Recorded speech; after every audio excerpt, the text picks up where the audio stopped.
นี่บาทจกหนึ่ง2 บาทจกจะได้คำว่าน้องธรรมดามันก็ถึงช่วงเขาเวียกยามนี่แหละคำกูนี่ก็บ่ได้เอาได้มื้อนี้แล้วบ่มื้อนี้มันก็เท่านี้นึงเนาะแล้วต่อลงไล่เท่านี้นึงแล้วว่ะเท่านี้นึงทอลงวอดอัน2 ปีครับพ่อลงไปแล้วมื้อก่อนให้เก็บพลังแบบก่อนให้พลังงานมาก่อนให้น้องบุยอันน่ะเก็บเหือเก็บแห้งแมลงก่อนเนาะอย่าไปหาดินชาวเด้เก็บอันน่ะเหือเก็บแห้งก่อน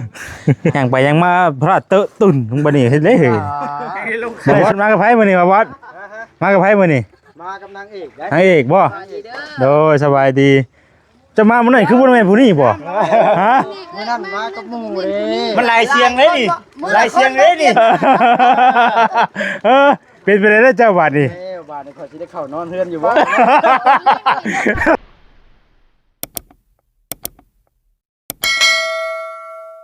ขุดตรงนี้บาทจกหนึ่ง2 บาทจกจะได้คำว่าน้องบอยเจ้าขุดพุ่มกินนี่เจ้าขุดแปลงไปฮอดพุ่นน่ะลองแทกเบิ่งว่าให้มันสิได้หมักจกนึงมันสิได้จักเม็ดแล้วเฮาแม่นนั่นแหละแบ่งให้มันเพียงมันวะเอามาแทกเบิ่งบัด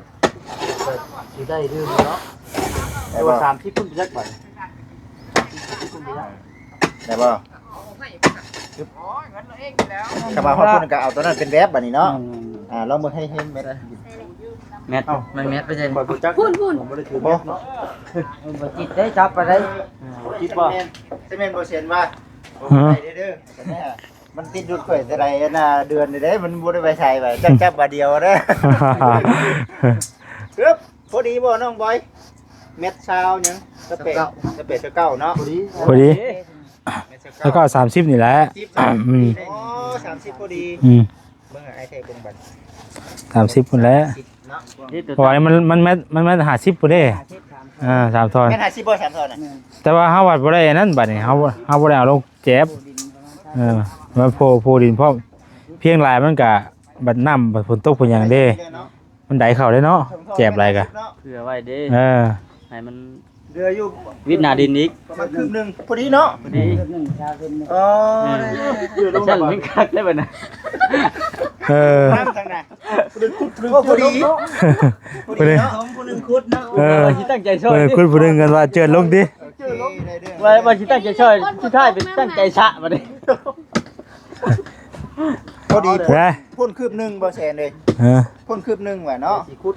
ขึ้นมาคือจอดเนาะผู้ใหญ่เนาะเดี๋ยวคนสิขุดขึ้นประมาณนี้แหละบ่น้องคนฮู้ว่าสิได้ประมาณอีก10เซนน่ะขุดแห้งกว่าเก่าบาดอุ้ยสวรรค์เอาเลยจังได๋บ่ได้ขุดได้ไปขุดก็ขุดได้จังได๋บ่ได้ขุดได้บาดนี้ได้โอ้ยแล้วบ่ได้ขุดได้บาดนี้ได้เงาบ่ได้ขุดก็บ่ได้ขุดได้บาดนี้ขุดมาน้องจักมือได้ขุดนี่2 มื้อบ่3 มื้อได้3 มื้อนี่แม่นบ่3มื้อนี้แล้ว3 มื้อนี่ได้เนาะ3 มื้อนี่เด้อน้องแต่เด้อบ่เป็นยังต้องอยู่ใกล้ๆอยู่บ่น้องๆเพิ่นขุดกลางคืนนำแน่นี่เนาะอากาศมันอากาศเย็นเด้บ่ลาวก็มากลางคืนเลยเขาต้องหนีก่อนมาช่วงแดงกันบ่นั่นถือว่าดีอยู่ฝนบ่ถือฝนตกเฮาขุดเนี่ยฝนบ่ตกใช่นะถ้าฝนตกนี่หวยมันก็ขุดครั้งนึงก่อนก็ได้มันก็สิเหนียวเหนียวแล้วก็ชาน้ำอีกแล้วบัดนี้ชาน้ำออกอีกเอาโตได้ชาน้ำออกอีกแล้วบัดนี้เวลาอีกเนาะอ๋อตุ๊กบ่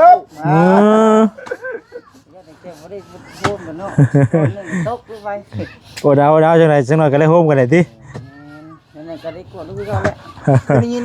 เห็นข่าวดีบ่มีหยังก็มาผู้ใหญ่ทางไหนมาให้แม่นจุดีบ่ได้หยังแน่ได้ที่นอนกับโฮมโอ้ได้ที่นอนใหม่เด้แม่กงลีเป็นเสื้อแม่น้อยเลยเพราะว่าเพิ่นเปลี่ยนให้นอนรับดีกว่าเก่าได้บัดนี้เนาะจะนอนบ่หลับตื่นเต้นโอ้ยตื่นเต้นที่นอนใหม่บ่มันเตะเนาะ ขยันแต่นอนเต็นช่วยเท่านั้นแหละ ว่าที่นอนเก่ามันเป็นมุงนะว่าที่นอนใหม่มันจะให้เป็นมุงวันนี่ ต้องเลยเสียนพ่อไว้เนาะ ได้ป่ะปึ๊บเติมพลังอ่ะ ไปเติมพลังปึ๊บปึ๊บ เอ้ย ทีมงานลุงกับน้องเคยพี่น้องเอ้ยFC เพิ่นตั้งให้อยู่ ดูกันเราเคยบ่ ลุงกับน้องเคยว่าซั่น เอาทางไหนทางไหนบัด ทางเนี้ยได้บัด เอาขึ้นทางไหนน้อง ดีได้ภาชดีกันที่ภาชดีกันดีเด้อที่นี่เอาขึ้นทางนี้ก็ได้นี่มันต่ำเด้อนี่นี่มันสูงนะจะดีเราดีเด้อ คุณชาไปนั่นก็ได้ ตามต่อตามเนาะ ตามจะทำได้ซาได้ เล่นนิ่มๆน้องโอ้ยนิ่มๆเป๊ะก็ได้อีกก่อนไงข้าวเมื่อยเลย ว่าค่ำเดี๋ยวได้ยืนที่นี่กับโปไว้เฉยเลยเนาะได้ยืนที่นี่ไปทางไหนเลยแบ่งงูเลยกลัวไอ้บ้ากันเนาะ ช่วงเพิ่นละบาด ฮะ ไปก่อนเถอะ เอาไปดีให้บัตรเลยเขาหยอกชื่อกับไปดีบัตรนี่โอ้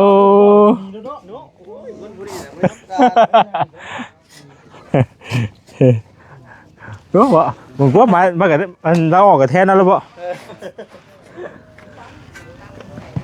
นั่นเป็นกำลังใจให้ทั้งสั่งเนาะ ปึ๊บเหมือนกับเป็นการเนาะ ใกล้ชิมหมดชิมเนาะธรรมดามันก็ถึงช่วงเขาเวียกย่ำนี่แหละค่ำกูนี่ก็บ่ได้ได้ มื้อนี้แล้วบ่มื้อนี้ มันก็เท่านี้นึงเนาะแล้ว เท่านี้นึงแล้ววะเท่านี้นึง ซ้ำนิดนึง พอลงวอดอัน2ปีครับ พ่อลงไปแล้ว พอลงไปยัง มื้อนี้ก่อนให้เก็บพลังแบบ พลังก่อน ก่อนให้พลังงานมาก่อน เติมมันดิให้น้องอุ้ยอันน่ะเก็บเหือเก็บแห้งแมลงก่อนเนาะอย่าไปหาดินชาวเด้เก็บอันน่ะเหือเก็บแห้งก่อนได้บ่ได้มีว่าซั่นลกตัวถามแล้วอะไรพี่น้องเอ้ย ให้อยู่สาวไว้ติ ยังมามีผู้ชาว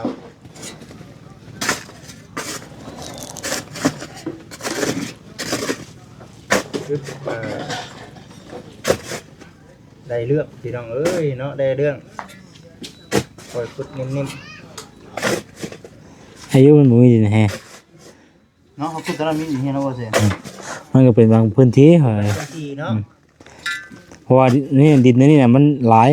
ลงขุดไปแล้วมันสิพ่อดินลานได้นี่น่ะบ่ได้มีดินแฮนะ ต้องทำน้องโอย แม่นบ่น้องเอ้ย คุณน้ำแทน แล้วว่าคุดแต่นี่บ่มีเฮ็ด มีเนี่ยหนึ่ง ต้องเลิกดีดอกพุ่นแหละเนาะจังสิพ่อมันก็พ่อดินลานได้ มันต้องระดับขังละ มัน 4 จุไฟ คน เข้า เนาะ หรือว่าบ่ จุไฟ เมตรผมจะหยิบลง เ อุ้ยเลยจะคือคิวยาวเนาะ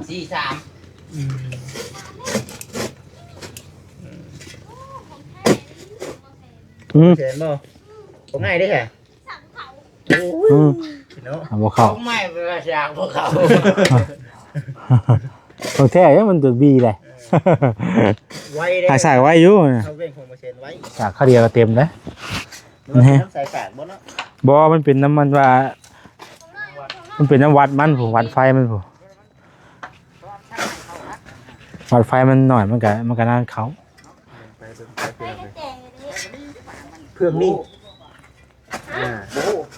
ปี๊ เรื่องแต่งเบี้ยให้น้องเตเนาะเฮ้ยเนาะ ว่าเสียวไปผัวให้นั่นก่อนบ่บาดไปเอามาให้ผัวนั่นแต่จังหน่อยสิท้ายกันอีกเนาะอันนี้บ่ได้ได้หยอกเด้อ ต้องให้ตัวถึง เนาะ ทุกคนเด้อแต่เด้อบ่ได้ค่อยๆบ่ได้กินได้เนาะกินเองเนาะบ่ให้มาซาลีแน่เนาะย่างอยู่เป็นว่า ขนาดนี้ให้ทั้งน้องบอยแล้วเนาะ เป็นยังบ่เป็นยัง แล้วสิมานะ ยังไปยังมาพระเตอะตุ่นลงไปนี่เฮ็ดได้เฮ้ยไล่ช็อตไว้ได้เนาะไล่ช็อตได้เนาะ คือว่า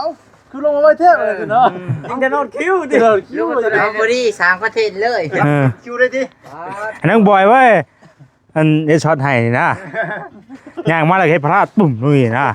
เอาแบบเปิดเผยแล้วอันตั้งบ่ได้แบบว่าบังเด้ บ่ดีโตสร้างกูไว้ตาเลย มาเราไปหาหมอแล้วดิเนาะ เออ ตกตึ้งก็มีแต่ทำไปเลย ยังอันนั้นไว้ อ๋ นะ อ เอายื้อใส่ก่อนอีก เออ ใส่นี่ห้อย อืม อ้าวเลยหาลังได้คนละ ปอก บ่ได้คนละ75บ่ ในคนละ75 แม่นเลยเนาะ แต่อีกจาก150บ่ แม่นจังพอ150ได้เพิ่น เออ จะว่าบ่ได้ดีนี่เนาะ แบ่งครึ่งเอ็มร้อย50มันได้แบบแบ่งครึ่งมันเป็น75เนาะเออเขาทาได้พี่น้อยเนาะแบบนี้กะ มีเฉย ไปบ่ได้ไปเปิดโรงงานครึ่งหนึงของเอ็มร้อยก่อนบ่ได้บ่อยากกินเบิดคุยกับพาซื้อมา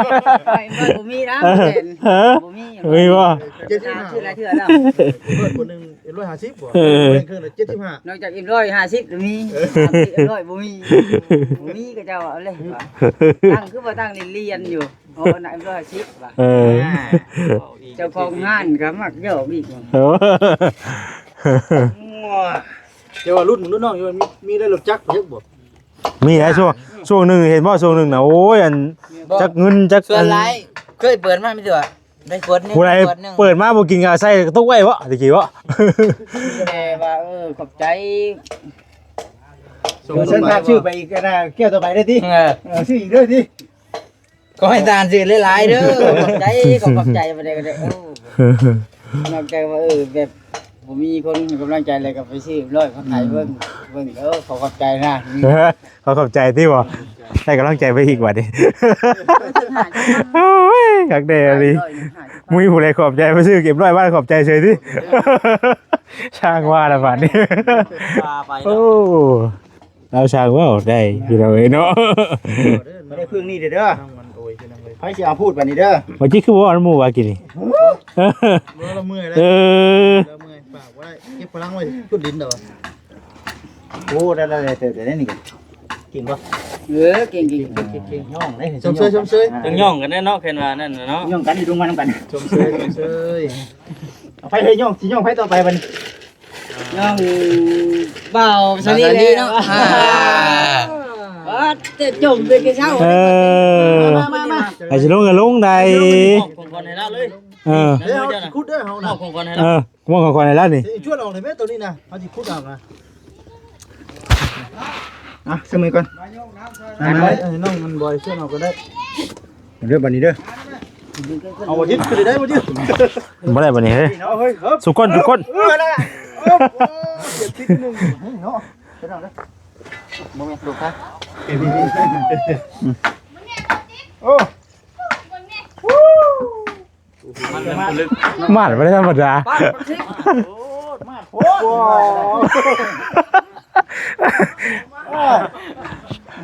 โอ้แล้วก็คนมันคือนี่นะเบิ่งนี่แหละ คือป่าเนาะ อ๋อเมียเพิ่นมานำบ่มื้อนี้น่ะ บ่อันเอาน้องมาน้ำออกมาวัดบ่นี่อ่ะ อย่าครึ่งได้เด้อจังได๋หูขาดเด้ วางมันน่ะคือว่าผู้นี้ เออโอ้ยสิไปบอกเพิ่น ทำมามันยังฝุ่นต้องลูกมัน มาบอสมากับไผมื้อนี้มาบอสมากับไผมื้อนี้ มากับนางเอกได้ นางเอกบ่โดยสบายดี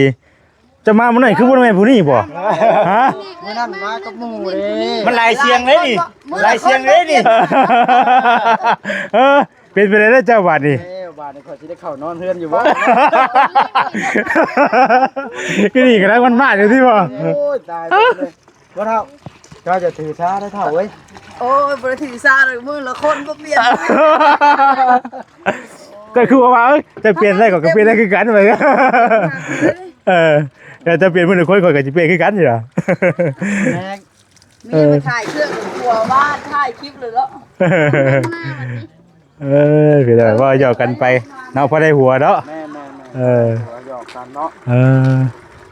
รถนี้เลี้ยงนี่ดีเลยเนาะ นะเป็นอะไรหยอก เอาได้แบบนี้นะอุ้ย ช่วยบ่ทำนี่เราคือ68 69นึงนะ มันได้โลพ่อปานนั้นกะเมียเขาไปตุ้ยนะ45โลนึงกับพ่อยิ้มอยู่ เอ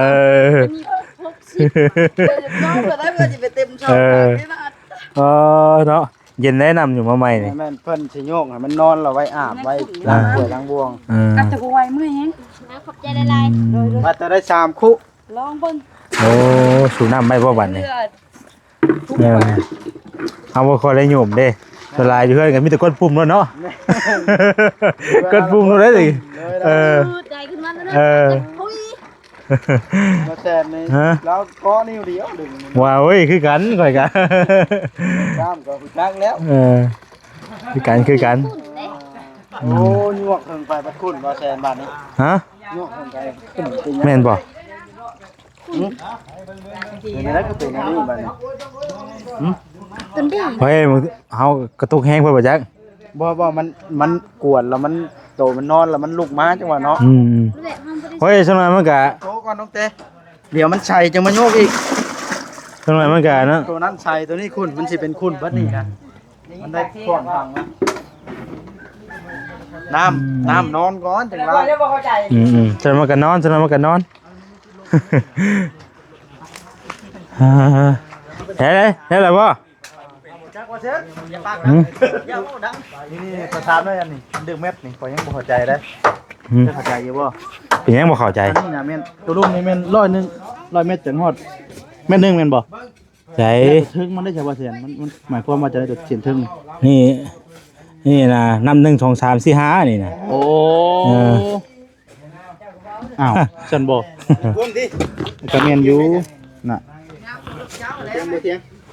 ก็ก็บ่ฮู้ว่าเพิ่นเอาใส่ได้ไดเนาะความหมาย พวกไม้นะ เบิ่งส่วนหลายก็เบิ่งตัวนี้นี่ ตัวลุ่มเนาะ นี่เทิงนี่ผู้ว่าเพิ่นเอาไปวัดกับหยังพี่น้องเอ้ยเนาะFC เพิ่นสิฮู้อยู่ดอกเนาะผู้ใด มินมาบอกด้วยพี่น้องเด้อ ผู้ใดเป็นสร้างกันเทิงนี่เพิ่นเอาไว้วัดสำหรับหยังเนาะ อันนี้บ่อยนี่ยังบ่ทันนี่เบิ่งเป็น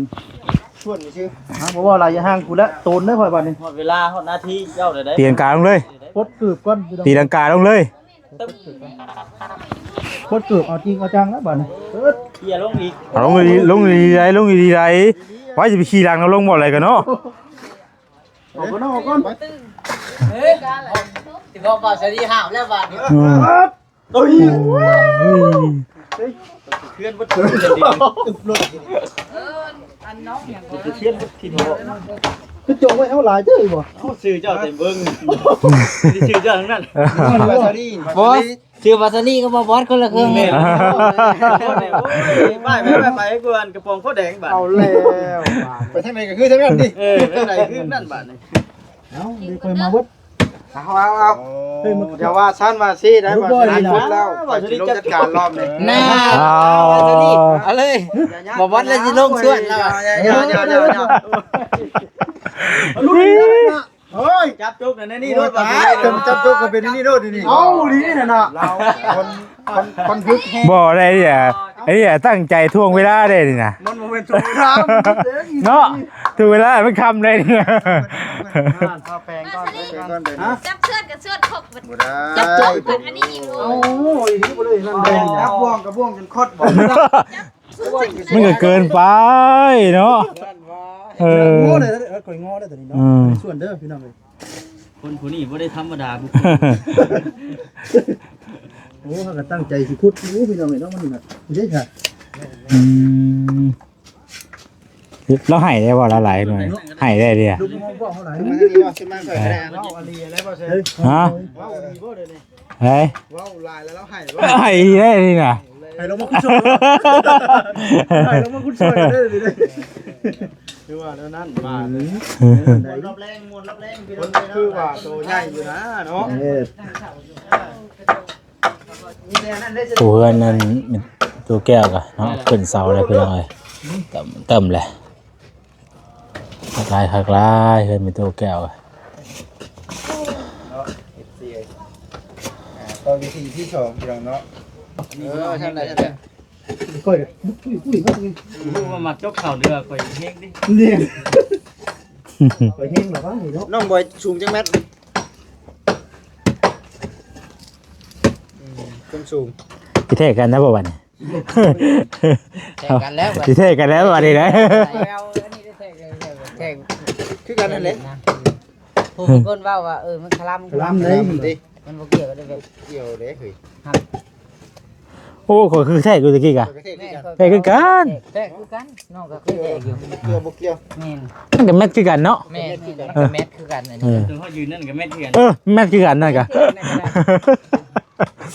เดี๋ยวใส่เงินพ่อเบ็ดบ่เนาะ บ่เฮาขึ้นไปครับมันก็เลยนั่น เจ้าว่ากับ คน คำ แบบ เว้าของเขา ค เนาะ นแต่คนที่เว้านะว่าพลังอย่างเงี้ย เอาไว้เนาะ อยู่น้ำเฮาคือเฮาแทรกหยังกัน เพียงอยู่บ่เพียงอยู่บ่ว่าสิดี จักว่าได้ใส่ขวดมาได้อยู่ เพียงอยู่หรือว่าเฮ้ยเพียงอยู่เนาะ คือได้บ่สวัสดีเฮ็ด เนาะเฮ้ย โอ้ยจับสำนี่ก็หายใจง่ายเลย ใหญ่เนาะ เฮ้ยขอยยังพันเมื่อยกะไปนั่งเบิ่งพันเมื่อยกะใช่กับพาเมื่อยไว้แต่กว่าน่ะ พูดว่ามื้อนี้ เออโอ้ย เอามือมันนี่ว่าสิ เอาลูกมามื้อนี้ ปากกูมันลมกว้างได้ล้ม ลมอยู่บ่เนาะ ตัวนี้มัน เพื่อนนะ เล็ก3เนาะ3เซน เพื่อนบ่นี่ห่วง แม่50 อันนั้นได้ แม่ โอ้ได้เรื่องเนาะได้อยู่ชัดเอาขึ้นเผื่อไว้ อ๋อพ่อยังน่ะบ่สวัสดีคือดังเฉาะเออ ทันสมัย มันจะมาอ๋ออยากจ้างไปเตะได้มาเฉยเลย ใช้จำนวนกรุ๊ปเนาะ บ่ต้องคันนาคุดช่วยซิมื้อกะรถพุ่งไล่ได้ เห็นบ่ เออ คุณยุ่งนี่ เออ วันนี้ผม บ่ จะ ได้ ได้ สิ ไป ไป นะ หาทำงานสิจ้านี่สิพี่นะ เออไปคณะขาดเด้อ โอ้บ่ใครเนี่ยขาด คณะ มันบ่ขาดกาแบบคุดอยู่หั่นนะว่ะ เติม ขาดว่ะ เติม ขาดอีกแล้วว่ะ เติมคณะก็ได้